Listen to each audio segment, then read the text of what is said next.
બારડોલીથી 70 kilometre અને વ્યારાથી 39 કિલોમીટરના અંતરે મેધા વોટરફોલ આવ્યો છે. વ્યારાથી રાઈટ ટર્ન મારશો અને 2 કિલોમીટરના અંતર કાપશો ત્યાર પછી એટલા સુંદર અને અદ્ભુત નજારાઓ જોવા મળશે. એ જોતાં જોતાં ક્યારે મેધા ગામ આવી જશે એ તમને ખબર પણ ના પડશે. તો જુઓ આ સુંદર અને અદ્ભુત નજારાઓ.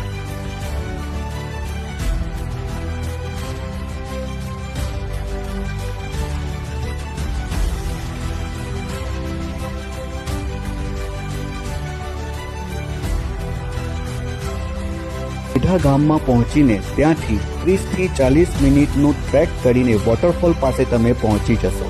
વોટરફોલ સુધી પહોંચવા માટેનો માર્ગ વચ્ચે 2 થી 3 જગ્યાએ રિવરને ક્રોસ કરીને જવું પડશે. બાકીનો માર્ગ ઇઝી છે અને આસાનીથી વોટરફોલ સુધી પહોંચી જવાય એવો છે. તો હવે જુઓ મેધા વોટરફોલ.